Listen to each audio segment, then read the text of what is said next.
Viewpoints On episode 4D, 40. Wow, that's a big number. It's a big number. Take that, dead Seagraves. Tim's not bitter at all. No. So let's get right into it. It's your thing. You're the expert on this. Oh, well, you know, we were gone for a week. Yes. As I'm sure you know. We had a good reason. We did. We were at the D23 Expo, which was basically like a Disney Comic-Con. Everything Disney. They had a hall floor. They had panels and presentations on things.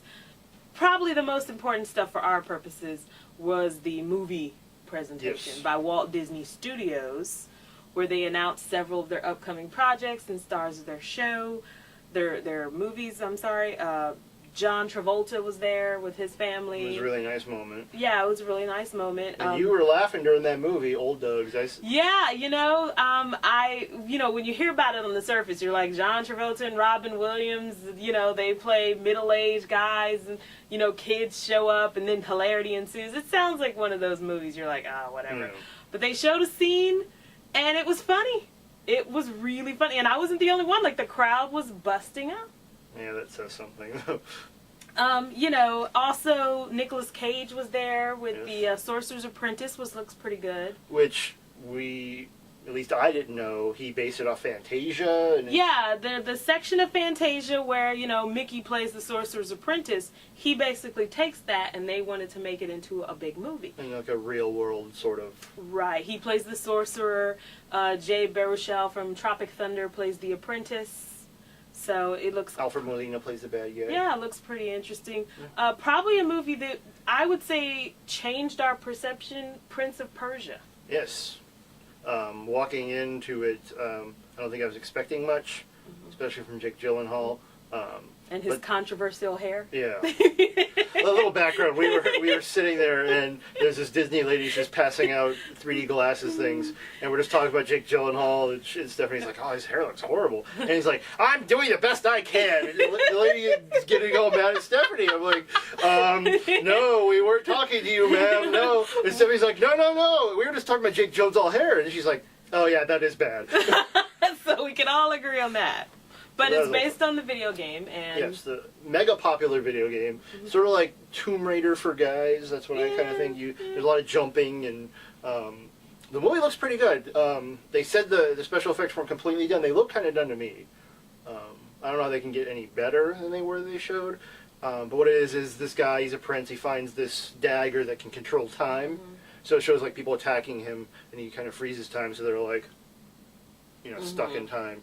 And then, of course, the bad guy wants the dagger because, of course, he's a bad guy and he wants to control time. Right. Ben Kingsley plays the bad guy.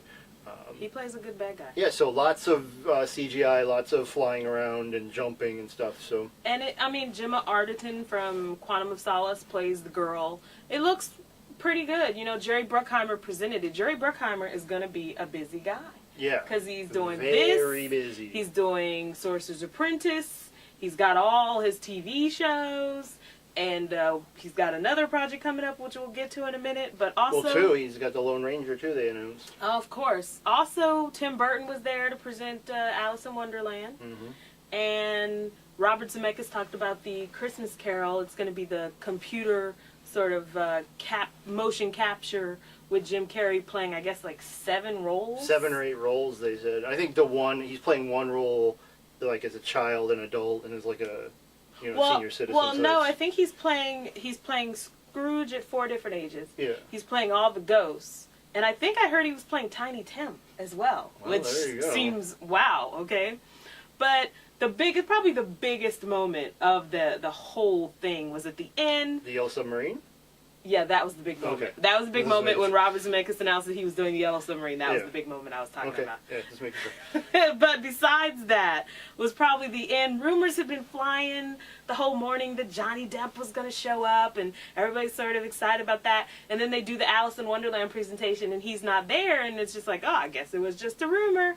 Then at the end, Dick Cook, who's the head of the studio, says, oh, I feel like I forgot something. And then the curtains open, and out behind the curtain is a giant pirate ship, and as the pirate ship comes out and the orchestra is playing the Pirates of the Caribbean music, on the ship is Captain Jack Sparrow himself, Johnny Depp. Yep. in full character, stays in character. So it wasn't Johnny Depp. It was Captain Jack Sparrow who was there. And it was just like the roof exploded off of the place. Oh yeah, no, the roof like just completely just blew. It was, people were screaming and shaking and, you know. So they announced a new Pirates movie. It's called On Stranger Tides, which myself and another reporter kind of figured out together that is a name of a pirate book from the 80s. So I don't know what's up with that. Yeah. We're going to delve into that and see what Disney knows about that. Hard-hitting journalism research. Yeah, so the Muppets were also there. Stephanie was happy. Kermit sang Rainbow Connection, which I love. Tim's a robot and has no heart, so he didn't love it quite as much. And I didn't even know what it was. And we were tricked into hearing Miley Cyrus sing.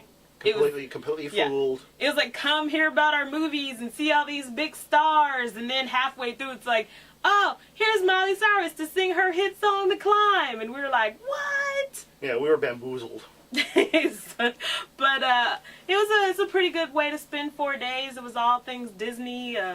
You know, we heard the ice cream freeze about 17 million times, and the entire soundtrack to High School Musical. But, you know, we found out a few little things about Lost. We got to check out a preview of Flash Forward. Yeah, which we'll probably go into detail with next week when it's supposed to air. Right. Let's say we watched it. We've already seen it. And the ending is not mind-blowing, by the way. Let me just say that. I caught an episode of Modern Family. Tim fell in love with Cheryl Burke from Dancing with the Stars. Who wouldn't? Any male that would see her in person?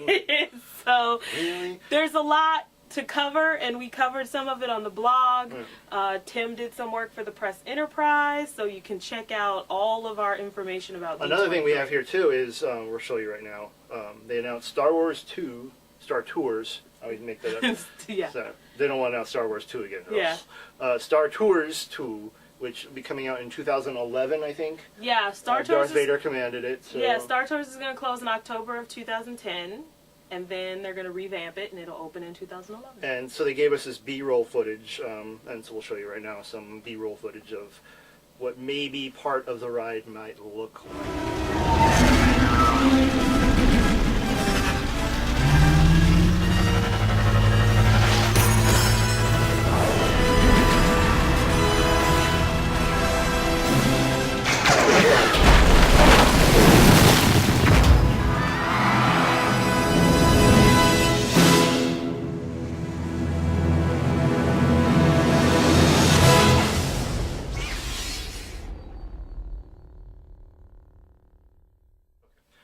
They also announced Cars Land, which we kind of knew about. There was the Pixar presentation, which you didn't make it to, but they talked about Cars 2, talked about Toy Story 3.